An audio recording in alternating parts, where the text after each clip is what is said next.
A group of police officers surrounded a young black teen on a quiet street. They accused him of being involved in a crime he did not commit. The boy, trembling and scared, tried to explain himself, but they refused to listen. Their voices were loud and intimidating.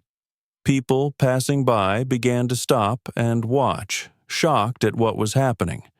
The boy's name was Jamal, and he had done nothing wrong. He just wanted to go home after buying some snacks at the local store. But everything changed when his father arrived at the scene.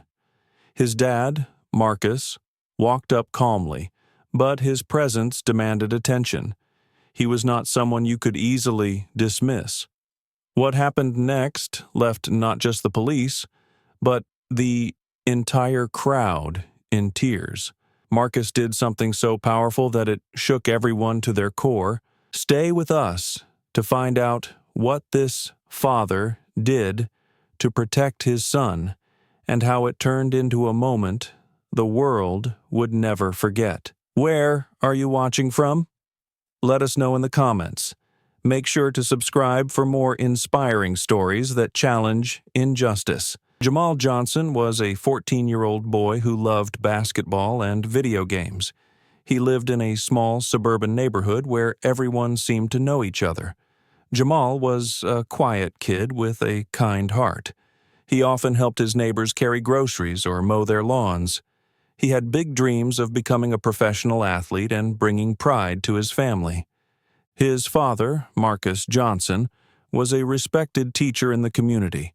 He was known for his calm demeanor and strong moral values. Marcus always taught Jamal the importance of staying honest and standing up for what is right. Marcus worked hard to provide a safe and happy life for his family. They were close, and Jamal admired his dad more than anyone in the world. Their neighborhood seemed peaceful on the surface, but there was an undercurrent of racial tension that everyone quietly acknowledged.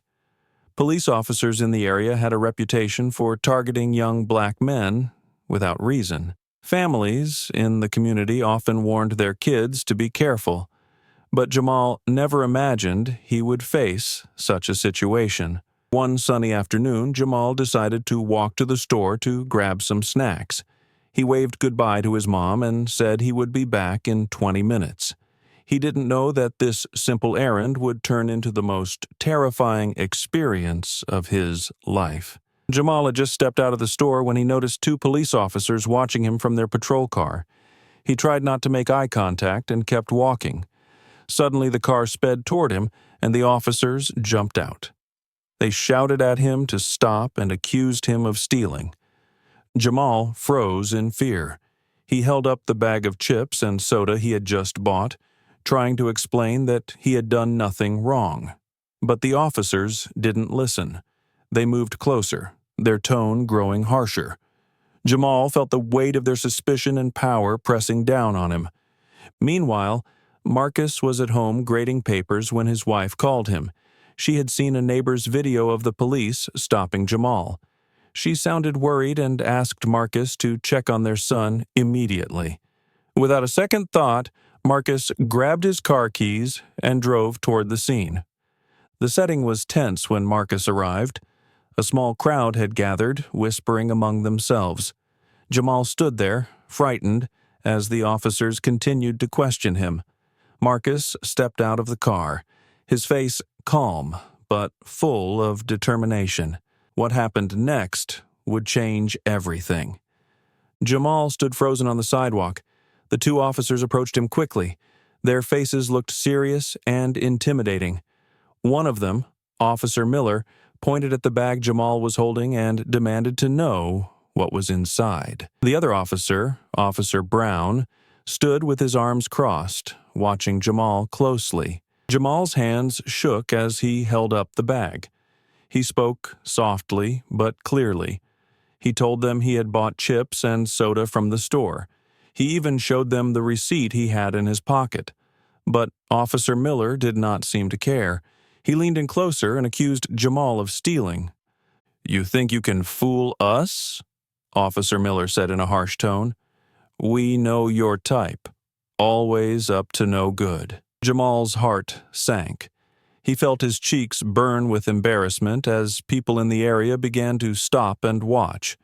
He knew he had done nothing wrong, but the officers acted like they had already decided he was guilty. Officer Brown moved closer and demanded that Jamal put his hands on his head. Jamal hesitated, confused and scared. He asked what he had done wrong.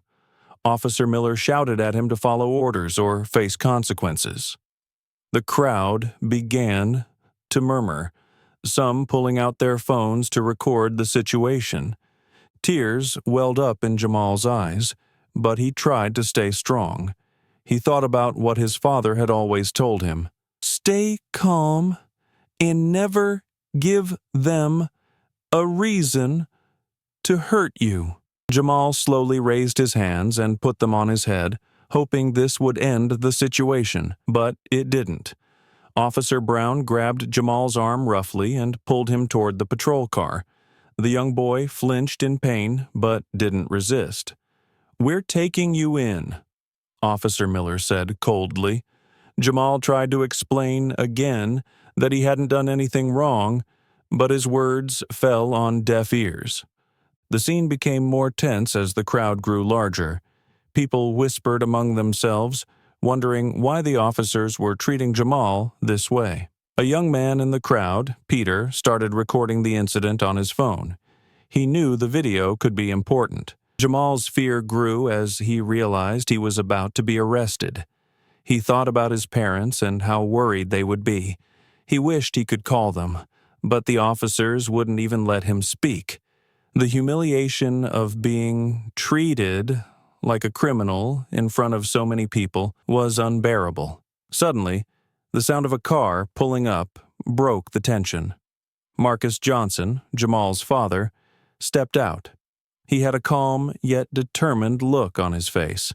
The crowd grew quiet, sensing that something significant was about to happen. Marcus walked toward the officers. His eyes were fixed on his son, who looked terrified. He held his hands up in a peaceful gesture and spoke in a firm but calm voice. "Officers, that is my son. What is going on here?" The officers turned to look at Marcus. Officer Miller's expression hardened. "Stay back, sir. This doesn't concern you," he said sharply. Marcus didn't back down. He calmly explained that Jamal was a good kid and had never been in trouble. He asked why they were treating his son this way. The officers, however, continued to insist that Jamal was guilty of something. The situation became even more tense. The crowd began to murmur louder, some shouting words of support for Marcus and Jamal. Marcus took a deep breath and stood his ground. "You are making a mistake," he said firmly. "I will not let you take my son without a valid reason." At that moment, Peter, the young man recording the incident, stepped forward. He called out to the officers and said he had recorded everything. He offered to show the video to prove that Jamal had done nothing wrong. The officers hesitated. For the first time, doubt crossed their faces. Officer Brown glanced at Officer Miller, who looked uncomfortable, but still unwilling to admit they might be wrong. Marcus seized the moment. "Let the truth come out," he said. The scene was at a standstill. The crowd waited, the tension thick in the air. What would happen next would determine whether justice or prejudice would win. The air felt heavy as Marcus stood his ground. Officer Miller looked agitated. He gestured toward Marcus and barked orders. "Step back now. This is police business." Marcus held his hands up calmly. His voice was firm but respectful. "I am not interfering. I am asking for an explanation. My son deserves to be treated fairly." Jamal stood by the patrol car. His hands were still on his head. He looked at his father, hoping this nightmare would end. The crowd grew louder. Some were shouting for the officers to let Jamal go. Others were quietly recording the escalating situation. Officer Miller grew more aggressive. He pointed at Marcus. "If you do not leave, I will arrest you for obstructing justice." Marcus remained calm. "Justice," he said, his voice steady, "is what I am asking for. Show me the evidence against my son." Officer Brown shifted uneasily. He glanced at the growing crowd. The weight of so many eyes seemed to make him uncomfortable, but Officer Miller's determination did not waver. "This boy is suspicious," he said loudly. "We have the right to question him." Peter, still holding his phone, stepped closer. "I have the whole thing on video," he said loudly.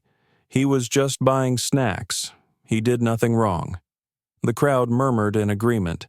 Some people began to call out for the officers to release Jamal. Marcus looked at Peter and nodded. "Please show the video," he said.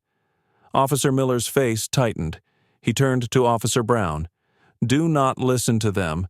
We are following procedure." Officer Brown hesitated. He looked at Jamal, then at the crowd. "Maybe we should check the video," he said quietly to Miller. But Miller shook his head. His tone grew harsher. "We are not taking orders from civilians." The tension continued to rise. Marcus stepped closer to his son. His presence was commanding but calm. "You can arrest me if you want," he said, "but I will not let you take my son without a valid reason."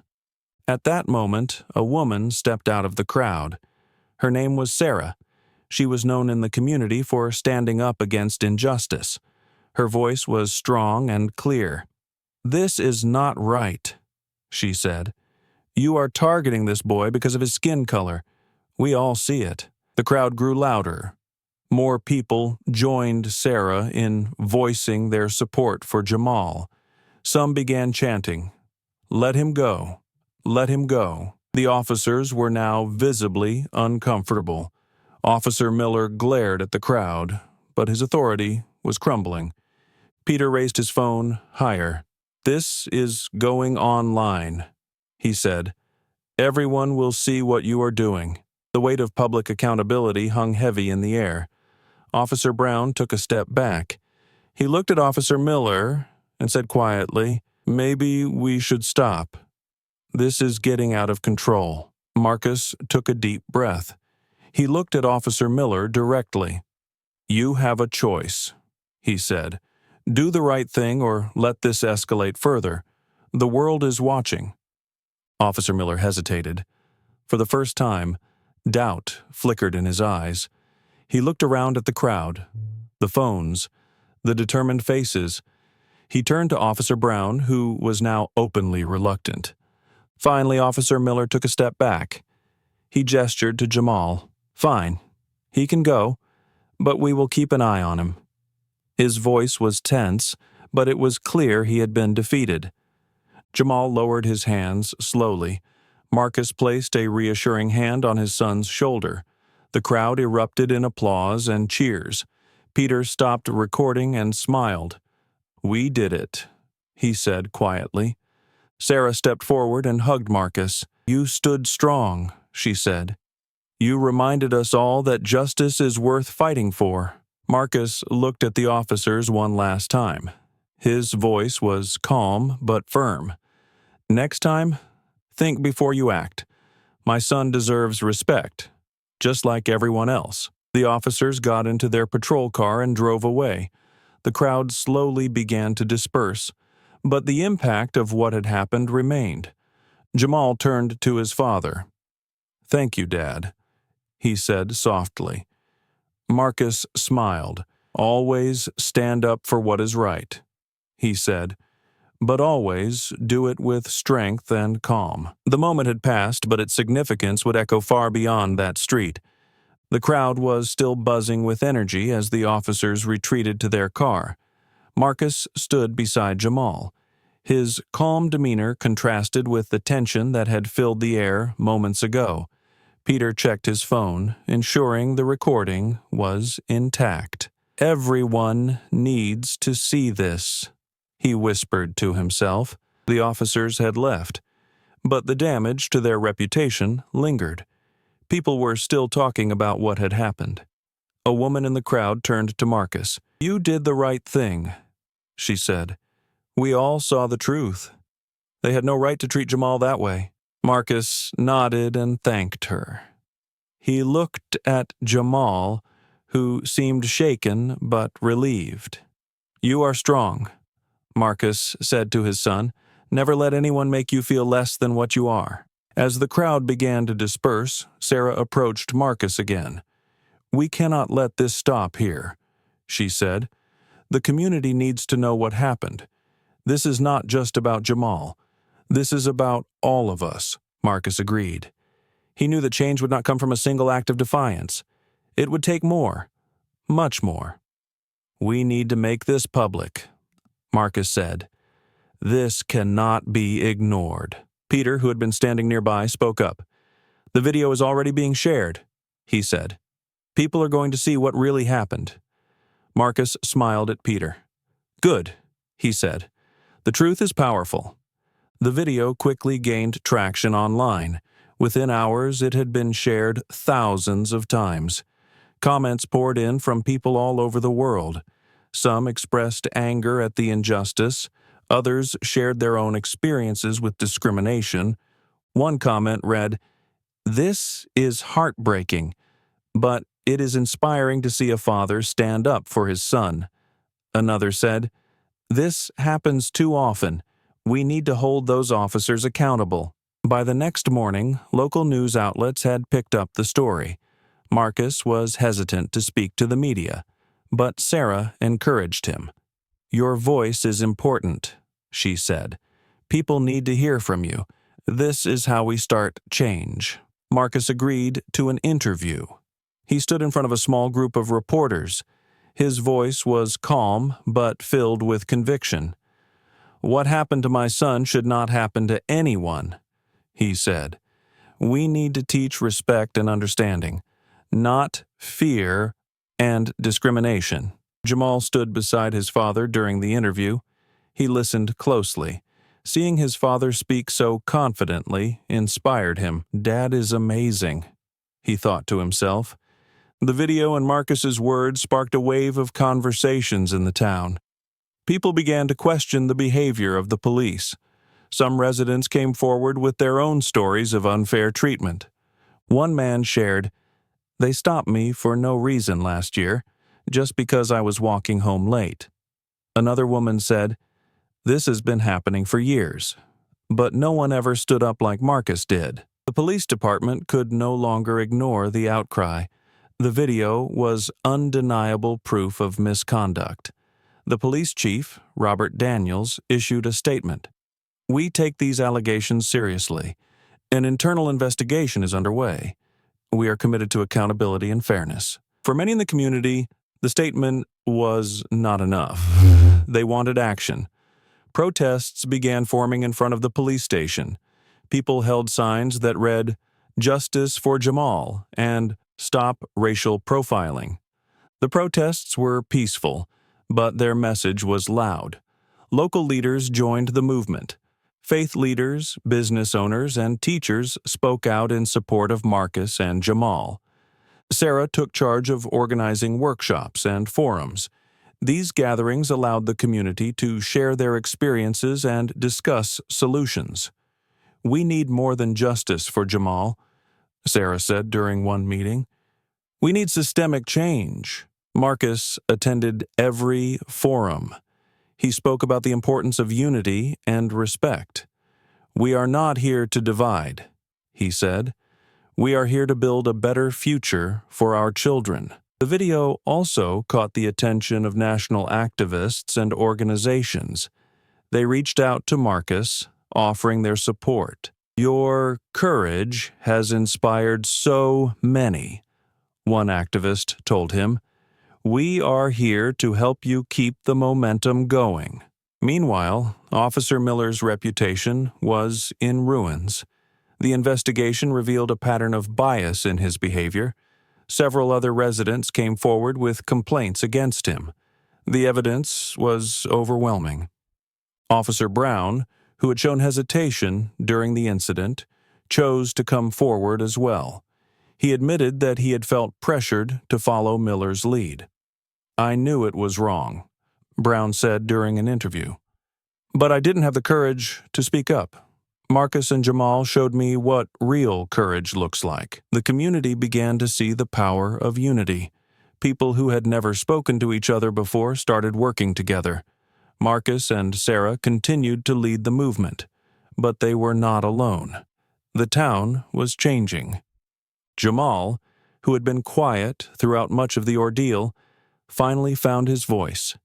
During one forum, he stood up and said, "I was scared that day, but my dad showed me that we do not have to be afraid. We can stand up for what is right." His words brought the room to silence. Then a wave of applause erupted. Jamal's bravery touched everyone in the room. The turning point had arrived. The town was no longer willing to accept injustice. The momentum was undeniable. Marcus looked around at the crowd of supporters. He felt a sense of hope. "This is just the beginning," he said. "Together, we can create a better future." The morning after the video was posted, the town of Fairview was buzzing with conversations about the incident. People shared the clip across social media platforms. It was trending within hours. The video showed every detail: Officer Miller's aggression, Jamal's fear, Marcus's calm yet powerful stand. People from all walks of life reacted. The injustice was undeniable. One comment under the video read, "This is exactly why we need change. It is not just one bad cop. It is a system that lets this happen." Another said, "That father's courage brought tears to my eyes. This is what a real role model looks like." National news outlets picked up the story. Reporters flocked to Fairview to cover the incident. Marcus, Jamal, and the growing protests became the center of attention. News anchors discussed the video on live television. "It is heartbreaking," one anchor said, "but it is also inspiring. This father's bravery has sparked a much-needed conversation." In the town square, people began gathering. At first, it was a small group of neighbors holding signs. By noon, the crowd had grown. Hundreds of people stood together, demanding accountability. They chanted, "Justice for Jamal," and "End police bias." The sound echoed through the streets. Sarah stood at the front of the crowd. She held a megaphone in her hand and spoke passionately. "This is not just about one boy or one family," she said. "This is about all of us. We deserve to feel safe. We deserve respect. And we will not stop until we see real change." Marcus joined the protest with Jamal by his side. The crowd cheered when they saw him. People rushed to shake his hand and thank him. Marcus looked at Jamal and said, "This is bigger than us now. These people are here because they believe in something better." Meanwhile, the Fairview Police Department faced mounting pressure. Calls flooded their office demanding answers. The police chief, Robert Daniels, struggled to manage the situation. "We are conducting an internal investigation," he said in a public statement. "We take these allegations seriously. Officer Miller has been placed on administrative leave pending the outcome." For many, the statement was not enough. They wanted real accountability. The protests grew larger every day. Students, teachers, parents, and even local business owners joined in. Faith leaders gave speeches. Local musicians performed songs about unity and justice. The town square became a symbol of hope and determination. As the protests continued, more people came forward with their own stories about Officer Miller. One man shared how Miller had stopped him while jogging and accused him of looking suspicious. A woman revealed that Miller had once detained her teenage son without cause. Their stories were shared at the protests and on social media. The weight of these testimonies was undeniable. They painted a clear picture of a pattern of behavior. Miller's actions were not isolated. They were part of a larger problem within the system. The pressure extended beyond Fairview. Activists from nearby towns and cities began joining the movement. They brought resources, legal expertise, and media connections. A civil rights organization offered to represent Marcus and Jamal if they chose to take legal action. The protests remained peaceful, but their message was powerful. They held signs that read, "Stop racial profiling," "Hold them accountable," and "Justice is not optional." Jamal, despite his initial fear, found strength in the support around him. He began speaking to the crowd. "I was scared that day," he said, "but my dad taught me to stand up for what is right. We cannot be silent anymore." His words moved the crowd. They chanted his name, "Jamal!" It was a moment that solidified the town's unity. The local government felt the impact as well. Council members held emergency meetings to address the public's concerns. One council member, Laura Jenkins, proposed a resolution to create a citizen oversight committee for the police department. "We need transparency," she said, "and we need to rebuild trust between the police and the community." The protests also caught the attention of state officials. The governor issued a statement supporting Fairview's citizens. "No one should experience discrimination or fear based on the color of their skin," the statement read. "I stand with the people of Fairview in their fight for justice." Despite the growing support, there were those who resisted the movement. Some residents defended Officer Miller, claiming he was just doing his job. A counter-protest was formed, with people holding signs that read, "Support our police," and "Law and order first." The tension between the two groups was palpable, but Marcus remained focused. He refused to let the negativity distract him from the larger goal. "This is not about dividing our town," he said during an interview. "This is about making it better for everyone." As the days went on, the police department's investigation progressed. The evidence against Miller was overwhelming. The video, the testimonies, and his track record painted a clear picture. Chief Daniels announced that Miller would face disciplinary action. "We will hold our officers to the highest standard," he said. "This incident does not reflect the values of our department." The announcement was a small victory for the movement, but Marcus knew it was only the beginning. He continued to attend protests, speak at forums, and meet with community leaders. "We have started something important," he said. "Now we need to see it through." Jamal, inspired by his father's perseverance, became more vocal as well. He shared his story with local schools, encouraging young people to stand up for what they believe in. "You have a voice," he told them, "and it is powerful." The protests eventually began to wind down, but the impact was lasting. Fairview had changed. The conversations that started in the town square continued in classrooms, workplaces, and homes. People were more aware of the issues and more committed to addressing them. Sarah, who had been a driving force in the movement, reflected on the progress. "We still have a long way to go," she said, "but we have proven that when we come together we can make a difference." Marcus felt a deep sense of gratitude for the support his family had received. He knew that their fight was far from over, but he also knew they were not alone. "This is what a community looks like," he said, "and this is how we create change." Days after the protests calmed, the town of Fairview was still buzzing with discussions. Marcus felt it was the right time to address the community. He decided to hold a press conference.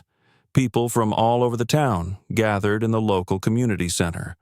News reporters were present, cameras were set up, and the atmosphere was filled with anticipation. Marcus walked into the stage with Jamal by his side. He began speaking with a calm but firm voice. "What happened to my son is not just about one bad experience. It is about a system that needs to change. But I am not here to point fingers. I am here to talk about how we can move forward." He emphasized the importance of unity and understanding. He told the audience that anger alone would not create change. We must educate. We must rebuild trust. And most importantly, we must forgive. His words were powerful. People in the audience nodded and clapped. Marcus's message of hope resonated deeply with them. In a surprising turn, Officer Miller reached out to Marcus privately. He admitted his mistakes and expressed remorse. He said, "I let my biases cloud my judgment. I was wrong, and I hurt your family. I am truly sorry." Marcus listened carefully. He saw genuine regret in Miller's eyes. He chose to forgive him. The story of Marcus and Miller became an example of redemption. Miller began attending workshops on racial bias and policing. He joined community discussions and worked on rebuilding the trust he had broken. At one meeting, Miller stood up and said, "I am not proud of my actions, but I want to be part of the solution. I want to learn and do better." The town started organizing regular workshops and events focused on racial equality and justice. Schools held discussions to teach children about diversity and inclusion. Local businesses supported these initiatives by donating funds and resources. Marcus wanted to create a lasting impact. He set up a foundation called Voices for Change. The foundation's goal was to promote diversity, provide education on equality, and support families affected by discrimination.